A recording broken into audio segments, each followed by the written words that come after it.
During the summer 2008, I remember quite well, Wired magazine produces this cover story, The End of Science. So you can imagine my reaction. How is it possible to publish such a paper?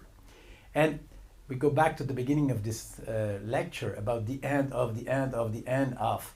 And also this, a bit before there was this book, The End of History.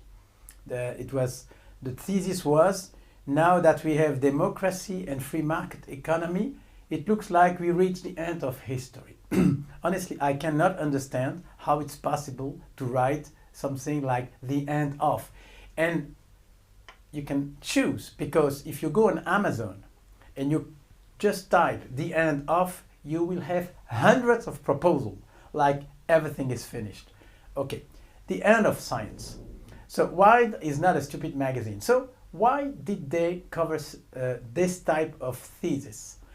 It's the idea that the power of the machine could develop theories, concepts, etc. I told you the former video, I don't think this is true, but I'm going to talk about the same question on a different mode. So a theory is built on causality, on causes. And we spoke about causes about Hume. There is a strange paradox about cause. It's everywhere. We think constantly in terms of causes and effects, but we cannot see the cause everywhere. It's not accessible to the sense. That's the paradox. So on one hand, causality is the cement of the world. It puts things together. It gives sense to what we have around us. And on the other hand, we cannot see it. We cannot see it. So now, big data, causality, the end of science, how does it fit together? Let's put it this way. Let's take two events, A and B. You have 5 possibilities in terms of connection. Number 1, it's possible to have a coincidence. Imagine yesterday night the news on TV, like Toyota, the headlines, Toyota just launched a new electric car, and in Paris the French soccer team won against Morocco by 1-0. A and B, no connection at all. This is called coincidence. But in the end, it's quite an exception, because we always try to see connection. Imagine another first headline. Yesterday on Paris, thunderstorms, heavy rain, and France won against Morocco by 1-0. Slowly, we will try to see a connection. Say, maybe in Morocco they have less rain, they are not used to play under the rain so much, and we try to find some explanation. And this is the human being. We try to find cement, sense, connections. So real coincidence is in the end exceptional. We always try to make connection. And what's the connection is the second level. It's called a correlation. A correlation is a statistic link between two events. And we work a lot in terms of correlations.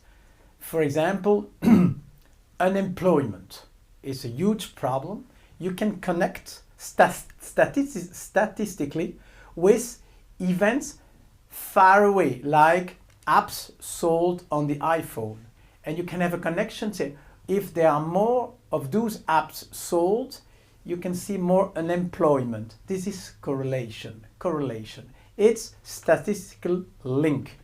Another example, countries with lots of Nobel Prize are countries where people eat a lot of chocolate. It's a fact. It's a correlation. If the chocolate consumption per inhabitant is high, the chance to have a Nobel Prize is high. It's a link, it's a fact, but it's not a cause. It's not because people eat chocolate that you have Nobel Prizes. Nevertheless, there is a correlation. And at this stage, you can imagine like a third reason why you enter the world of big data. I remember 20 years ago, it was already common in the marketing to connect the owner of some cars with some first name. Correlation. It's not a law, but it's a correlation. And you can do a lot about correlations. And big data is definitely a fantastic tool to find correlation impossible without or with a small machine. Sometimes you have situations like this. A and B are the thunder and the lightning, of the lightning and the thunder. A and B. This is a particular case. Why? Because there is a correlation with 100%. 100%. When you have a lightning, you have the thunder. So it's not like the chocolate Nobel Prize. It's 100%. And this has another name. It's called either a conjunction or sometimes implication. Implication. The thunder implies, it's implied by the lightning. The lightning implies the thunder. But it's not the cause. It's not the cause. Implication was already analyzed by Leibniz. Leibniz, he was talking about two clocks. If you look at two clocks, they move exactly the same speed. So there is a conjunction, an implication. But 100% definitely. But there is no causality at all.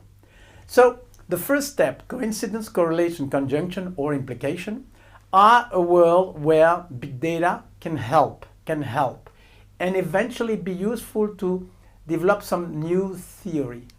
But now we're going to go the next step. Causality. If you take the song of a rooster, of a cock, and the sunrise, this is more than an implication. There is a kind of causality, So we enter one step further in a world where you can find a cause. So this is the beginning of the theory, but it's the end of the big data. Because how do you know exactly who causes what? Is it the rooster singing that causes the sunrise? Or is it because the sun is rising that the animal starts to sing? It's not that easy. It's not that easy, this relationship. Who causes what? Who causes what? And to connect with the topic of this lecture, remember about children using PCs and technology. I read a book a long time ago called Mindstorms, and in the end, the author said, if you look at a child facing a computer, the question is, who is programming who? Is the child, while moving his mouse, programming the computer? Or is this message on the screen that in the end programs the child? So the causality, there is a causality, but it's hard to see which is the causes, which is the effect, which is, of course, the last step of this hierarchy. Why a pyramid? Because you can come with a question. Do Egyptians build pyramids? Or did pyramids build the Egyptian?